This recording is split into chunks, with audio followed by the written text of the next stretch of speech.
December 9th, 2025, Episode 6, Doc Moore's Collection of Horror Stories, YouTube channel. Merry Christmas, Happy Hanukkah, Happy Kwanzaa, Aloha, good evening, and welcome to Episode 6, Doc Moore's Collection of Horror Stories. Doc Moore's Collection of Horror Stories presents stories, research, and cultural folklore shared by people from around the world about their paranormal experiences. Dr. Moore discusses, compares, contrasts, and evaluates secular and historical literature with biblical perspectives on the paranormal, the supernatural, and the preternatural, as well as folklore and cultural practices and beliefs. Now, from the Doc Moore studio high up in the central Oahu, Hawaii mountains, this is Doc Moore. Good evening, everyone. Aloha. I'm Doc Moore. I'm going to talk with you about a topic tonight that I found very interesting. Now, this episode tonight will deal with animals and the paranormal. From different type of animals to specifically dogs and cats.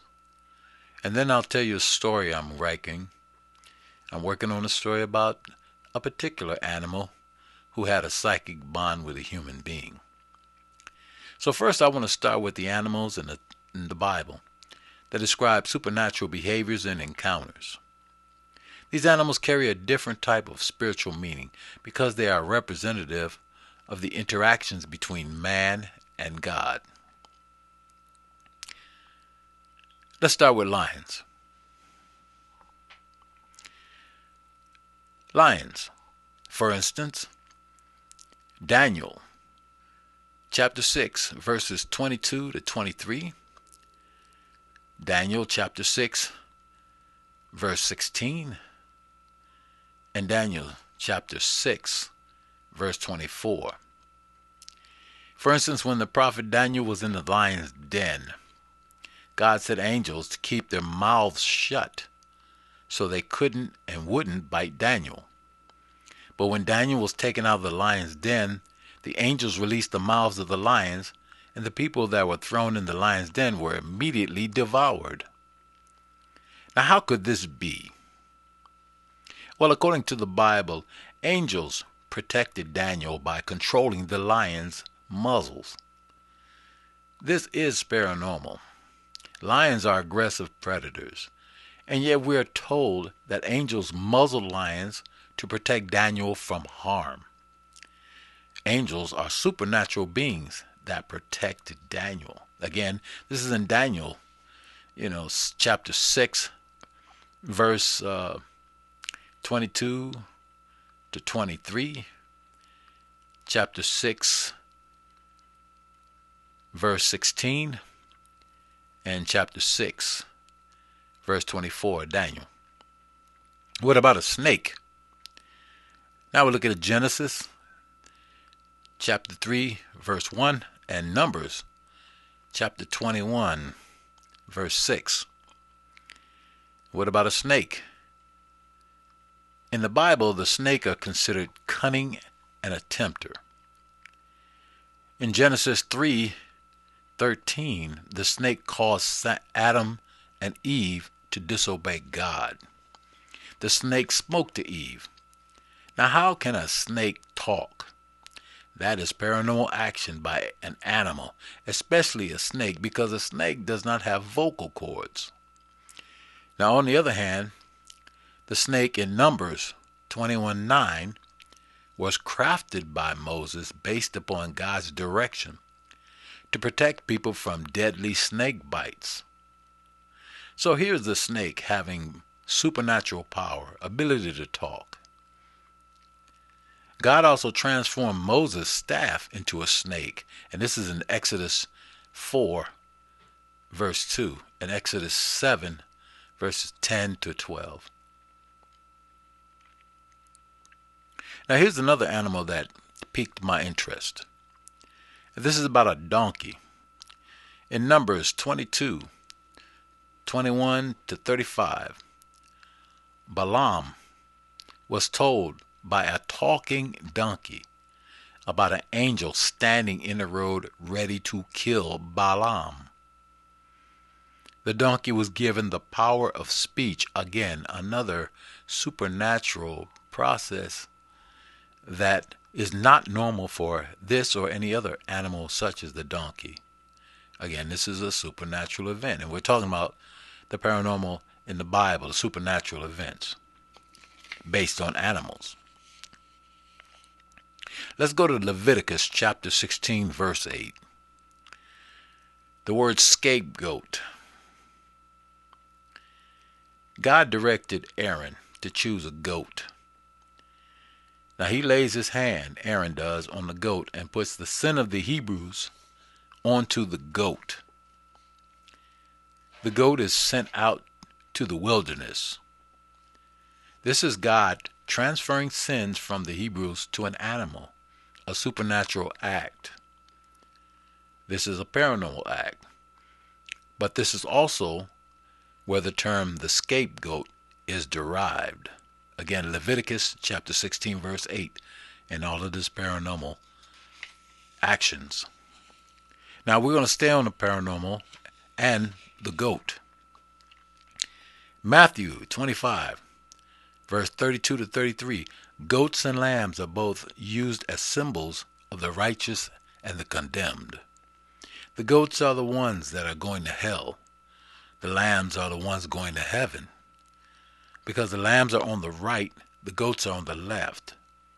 Again, the goat is designed as the bearer of sin.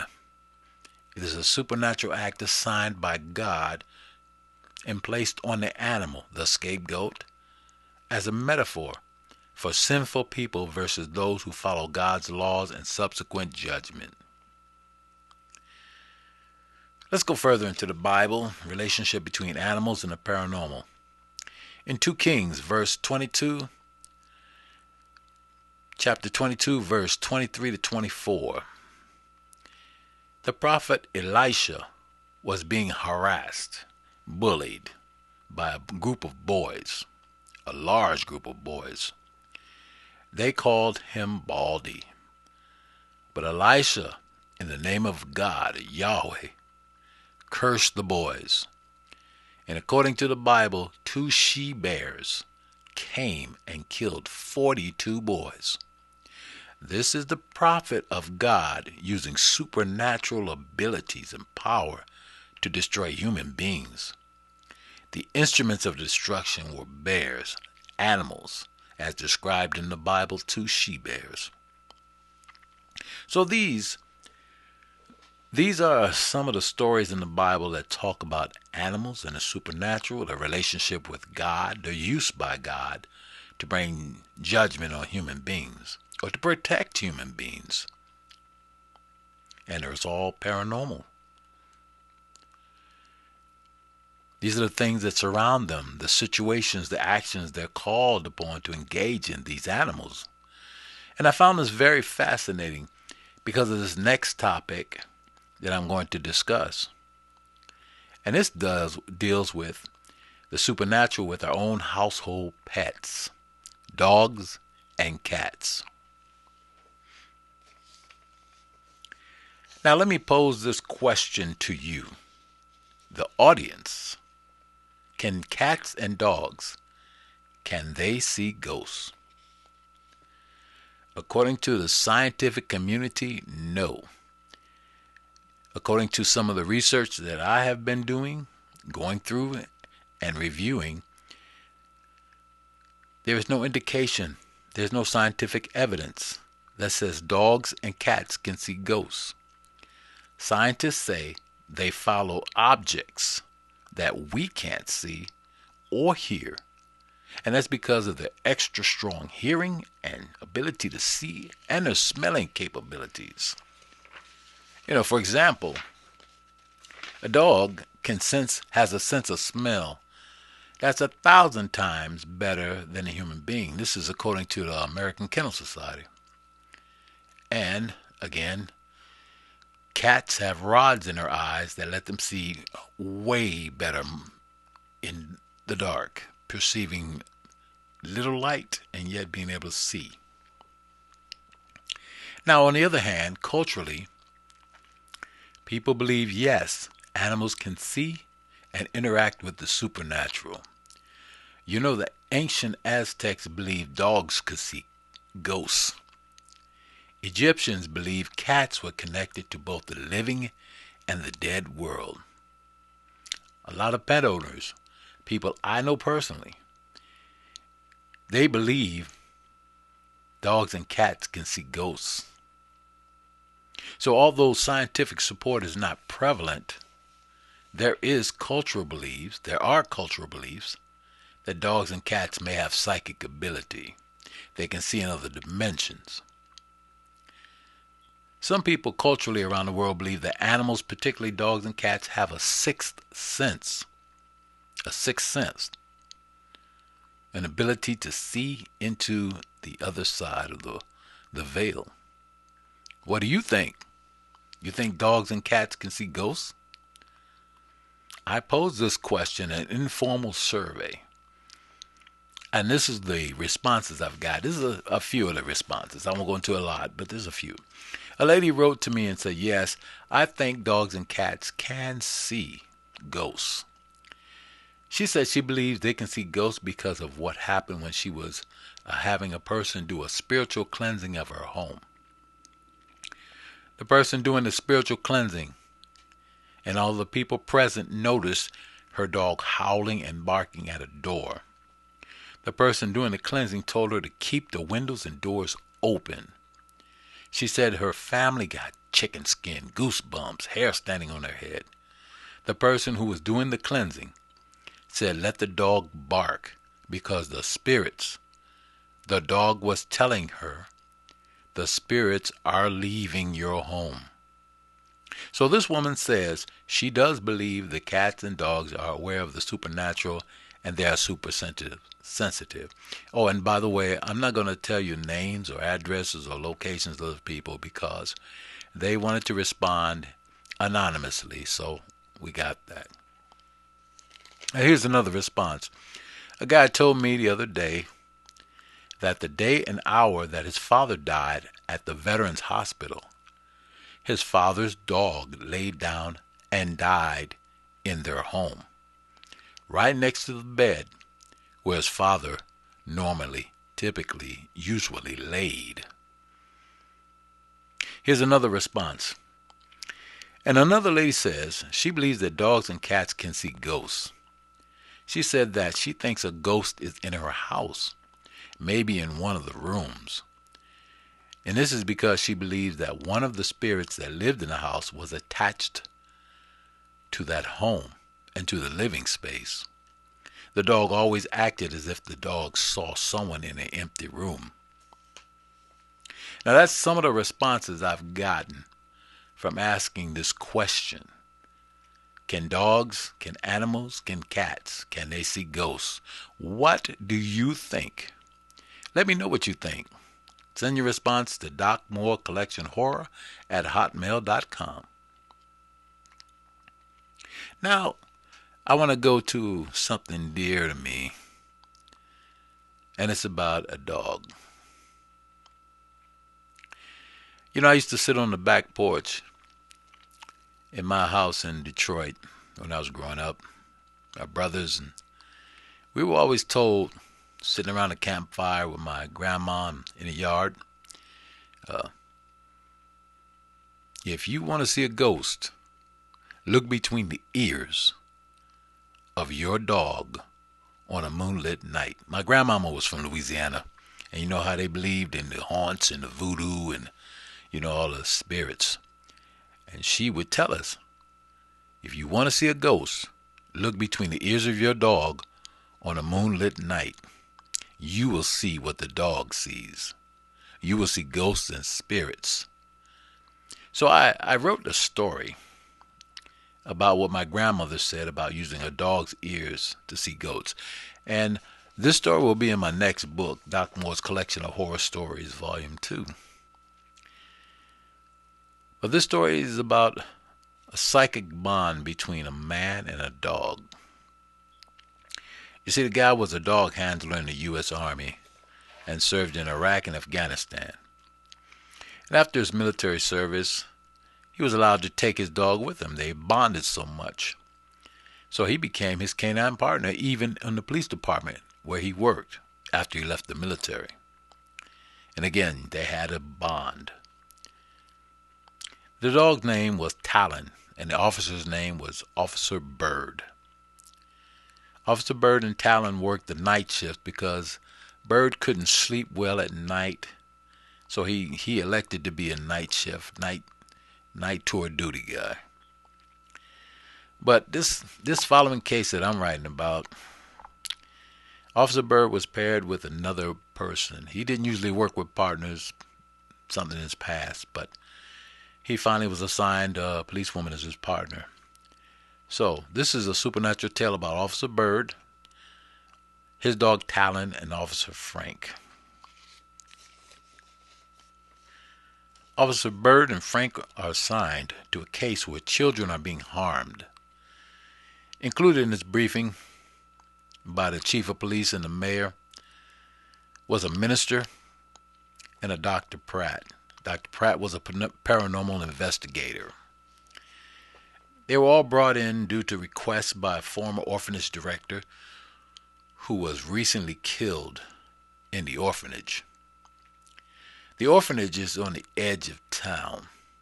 Nothing happened there before, but just recently, things began to happen in this orphanage where now kids are being scratched, bitten, attacked.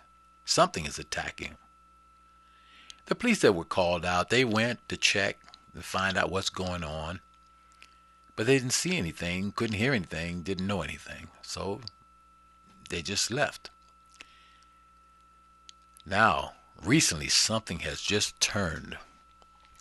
A couple of children were found dead in this one back area of the orphanage that this wing was off limits.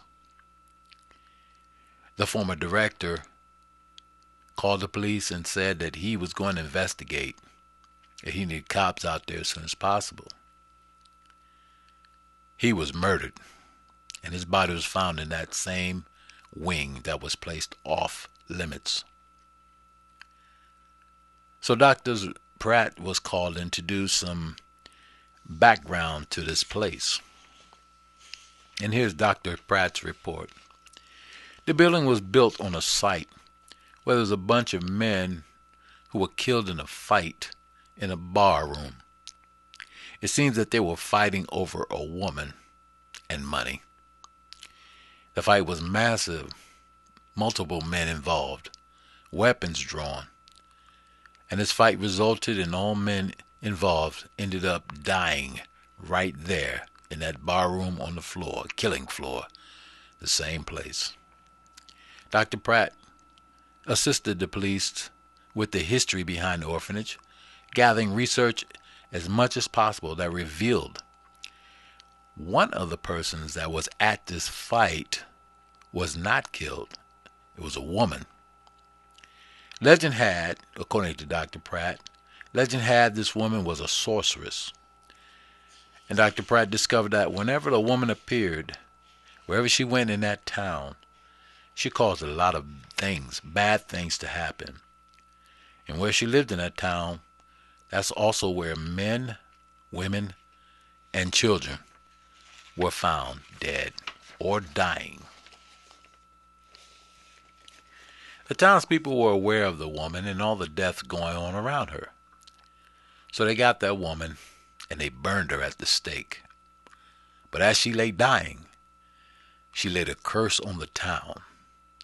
And she said that she was coming back and she would kill them and their children.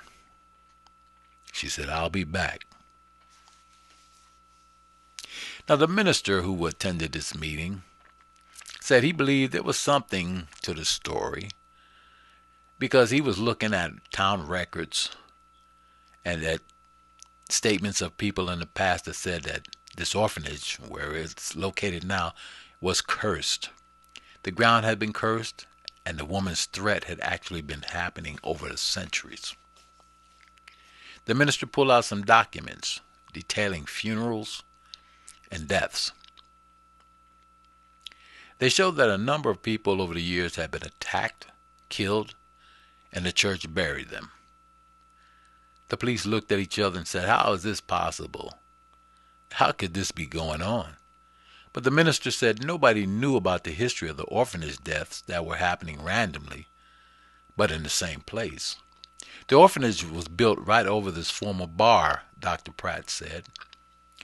Anyway, they looked at each other and said, "Okay, we're going to go ahead and investigate this." But in order to do that, Dr. Pratt said we need to talk to some of the people that work there. So they went to the orphanage. The team all went to the orphanage. They spoke to the new director, who really didn't know anything of what was going on. She was new to the town, and the previous director was recently murdered. But the new director said, "Let's talk to some of the old-timers." They all said, "You should talk to old Jenny. Jenny's been working for a long time. She's in her 70s, and she's still going. Still working right here." So they asked Jenny, "How long have you been working here?" She said, "All my life. I was brought up in this orphanage. My mom and dad were killed while they were here. I also knew the woman that was killed, according to my mom and dad, my grandparents. The woman that was killed here back in the old days, she didn't die. She was burned at the stake, but she didn't die. She cursed the place. And it's been that way ever since," old Jenny said. Old Jenny told her tale. Long time ago, you see, that woman that was at the root of all that fighting and killing was herself, burned at the stake, killed by the townspeople. Yeah, they burned her at the stake. She was one of my ancestors, and she practiced black magic. Now, folks say the woman never died. They say she never died or she came back, and while she was burning in the flames, she prayed to somebody, and something evil entered her as she was dying and kept her. And she always sounded like a child because she would sacrifice one of the children of the town to keep alive. Jenny said, "I don't work there too much at night, but I will tell you this. That place needs to be blessed. This place needs to be blessed. Hasn't been blessed." And Jenny said, "If you go in there, you will see it." Now, Officer Bird looks at her and says, "Well, how will we see something that's dead?" She said, "It could be a ghost or whatever." Then Jenny looked at Bird's dog, Talon, and said, "He sees it. He sees it." And Jenny looked at the minister and said, "You will all see it, but you'll need holy water. And you need to put holy water on. Just look through the ears of that dog when it gets to midnight. Look between the ears of that dog and you will see it." Officer Bird said, "Okay." Officer Frank said, "Yes." Jenny said, "All dogs have a sense of the evil spirit world. Your dog has that sixth sense. You know that. You saw it in Iraq and in Afghanistan. And I know you were there because you were on a hunter-killer team that got blown up. Your aura is telling me this. Your team, they were betrayed by the one of the people who was supposed to be your interpreter and guide. Your dog pointed out the traitor, and you killed him when that terrorist tried to kill you as the sole survivor who could reveal the truth." Officer Bird sat back. Jenny said something that no one else knew, that only Bird knew, and that the traitor was supposed to be your guide. That's what Jenny said. Jenny said, "He betrayed y'all, but he got his because you shot him, didn't you?" And that's when Bird sat back again, because nobody knew that but him. Nobody. And he looked at Jenny, and he said, Yeah. Jenny said, "Well, you can let all your grief go. You did the right thing. You killed that evil man who was going to kill more people, more soldiers, more civilians. Unfortunately, he did kill your platoon, but you stopped him because he did that in the past to other soldiers and Marines. And you got him because you have that sense too. Byrd stood up. Frank stood up. The minister, Dr. Pratt, they all stood up. The minister said, I'm going to go in there. Jenny said, I'll go there. I'll go over there with you, but I'm going to try to talk to this thing and send it away. And after that, I'm going. I'm getting out of there. When we're going to do this, Jenny looked at everyone and said, tonight's the night to do it, at midnight. Midnight. The minister had gotten everything he needed. He got the holy water. He got the cross. Officer Frank said, I had a sense this was going to happen. Byrd said, yeah, this investigation leads to this, so let's get it done. Let's get it going on. This is what we got to do. So Jenny, Dr. Pratt, the minister, Officer Frank, and Officer Byrd and Talon met in the parking lot of the orphanage at midnight. The minister said a strong prayer of protection and made a sign of the cross on each one of them. Then he touched them with the holy dab of holy water. The minister said a prayer in the entrance of the orphanage. He asked God for protection from all evil. Then they opened the door and they went in. The orphanage was dark, spooky, no life in it. Jenny said, we'll go down the hallway. That's when you'll feel it. And sure enough, as they turned and went down a long hallway that connected to the two wings, Jenny started to shake. I'm not in this building at night. I'm not here in the dark. Talon started to growl. But they went forward to the old wing. Dr. Pratt pushed the door open. They stood there in the dark, listening, trying to see. And they heard a voice. The voice in the back said, come in, come in. The minister went in first. This holy man raised his cross in a container of blessed water. He sprinkled holy water around, and they all were shocked as they saw the smoke and heard the holy water sizzle as they hit the ground. Jenny said, this ground is unholy. This ground is deadly. The minister turned and said, Jenny, leave. Go ahead and go. You've done enough. But Jenny said, no, I owe it to these children. I should have done something a long time ago about my relative. You see, I could have done something a long time ago by trying to lift that curse off this place, but I didn't. I was scared. But now I'm here. Officer Byrd walked forward with his dog, Officer Frank standing with him. Both had their guns drawn. The minister said,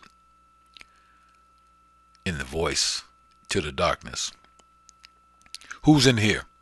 I command you to talk in the name of Jesus Christ. All of this is holy ground now. The voice said, come in. I've been waiting for you. The voice told Jenny, it's time for you to die.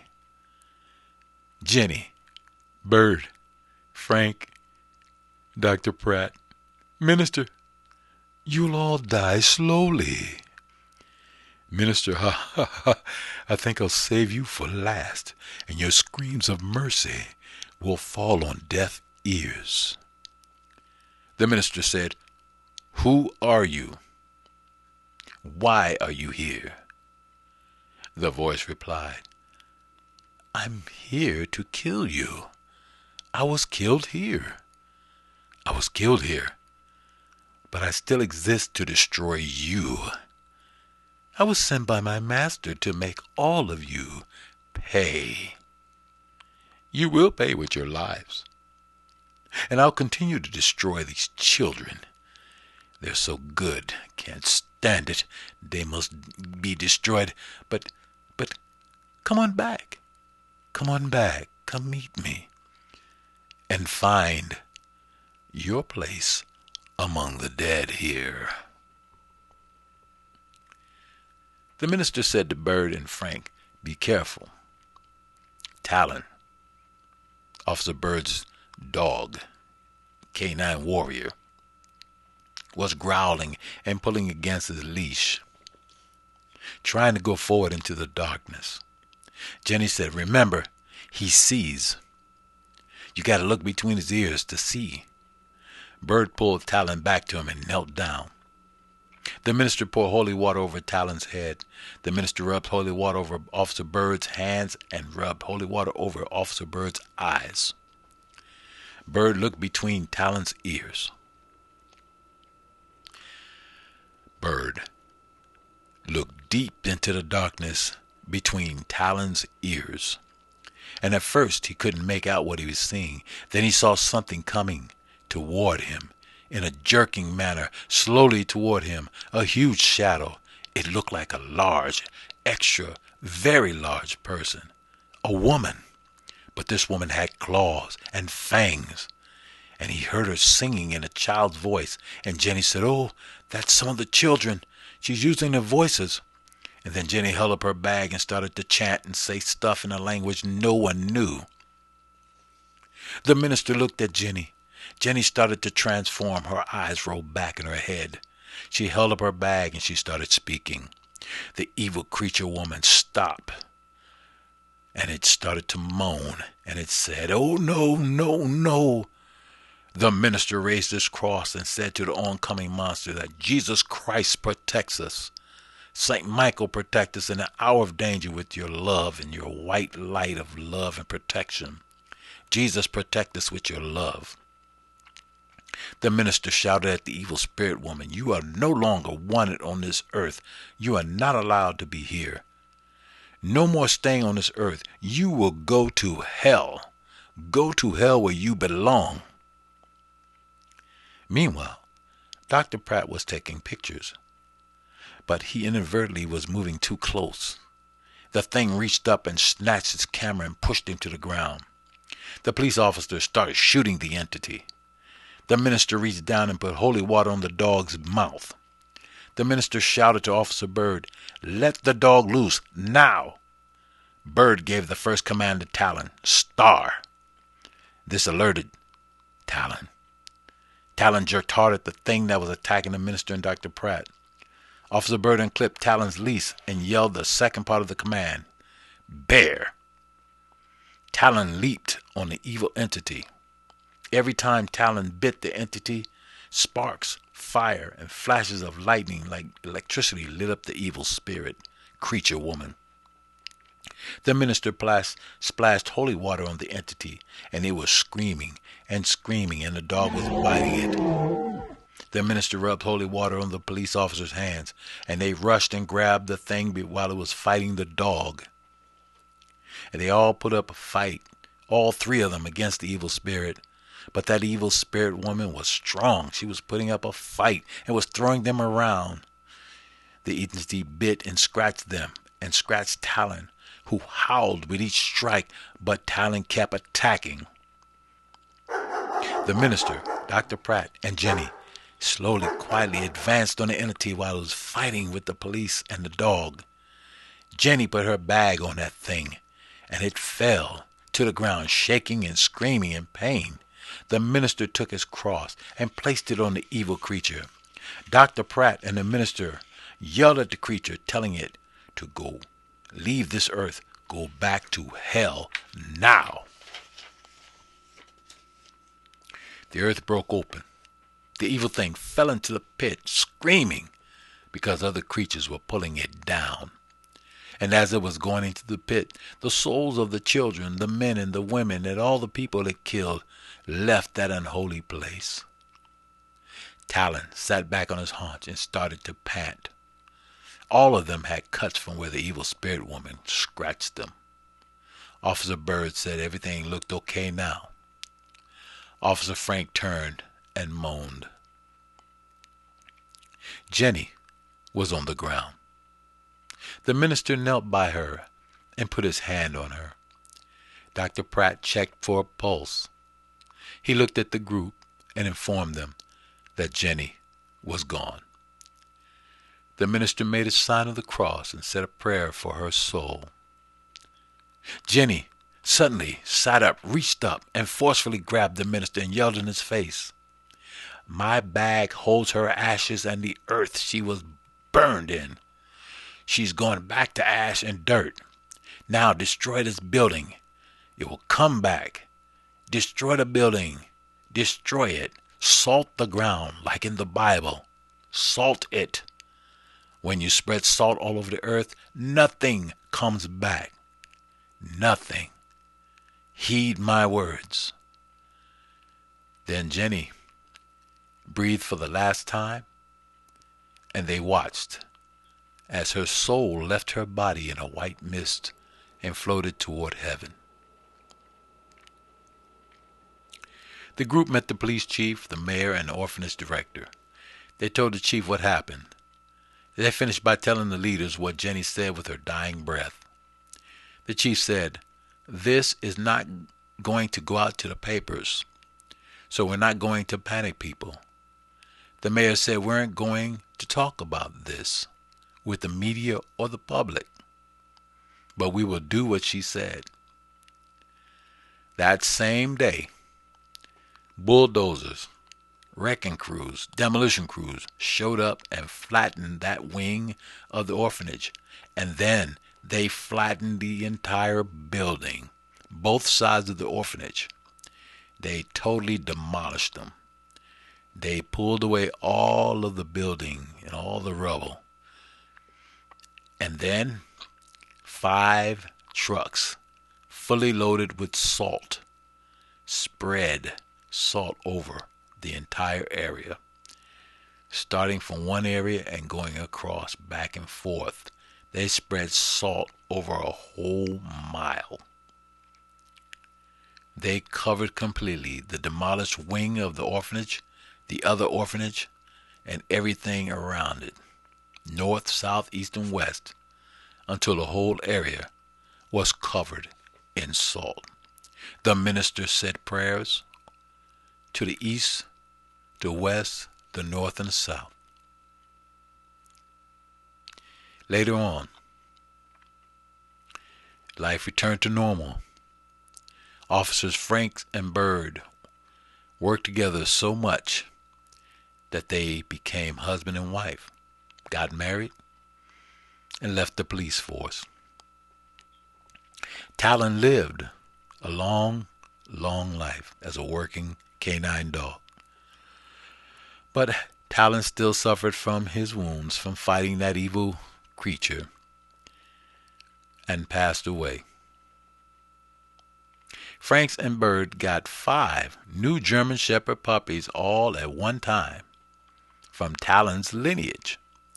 You see, Talon had mated with another German Shepherd working dog and had puppies. So Frank and Bird moved to the countryside to live on their own big yard with their 5 dogs and their memories of that night. They never forget that event that impacted them. The amazing thing was all 5 of the Talon's German Shepherd puppies inherited Talon's psychic bond with Bird, and Franks, and their children. Meanwhile, the minister grew the congregation in size because people far and wide learned stories of what happened and knew that this minister had a big part in destroying an evil spirit. And a lot of that was because Dr. Pratt wrote up this story in his reports and told about it in interviews. The minister awakened people's spirits and rekindled their belief in God. And this also included Officer Bird, who, with his wife, Officer Frank, regularly came to church with ministers.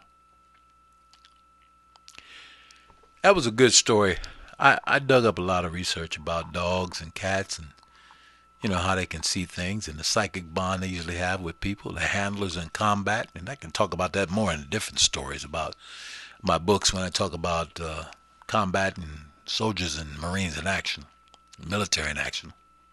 But anyway, I have more of that, and you can read about other stories about dogs and how they attack evil in my book, Doc Moore's Collection of Horror Stories, that's already out in Amazon. Well, we've come to the end of episode 6. Mahalo and thank you. Thank you for being a part of my Doc Moore's Collection of Horror Stories YouTube channel. Please join me next time as I bring you more interviews, more stories of the supernatural, the paranormal, and the macabre. Send your comments, your stories, your comments, your questions to my website email, docmoorecollectionhorror@hotmail.com. Please subscribe for more stories of the paranormal. Until next time, that noise in the dark, that bump in the night, is it real? You be the judge. This is Stephen B. Moore Sr., Ph.D., Media Productions, LLC. Music created by Tanya and Stephen B. Moore Sr. and performed by the Doc Moore and the Morohana Band. All content created, produced, and presented is copyrighted. This is Stephen B. Moore Sr., Ph.D., Media Productions, LLC.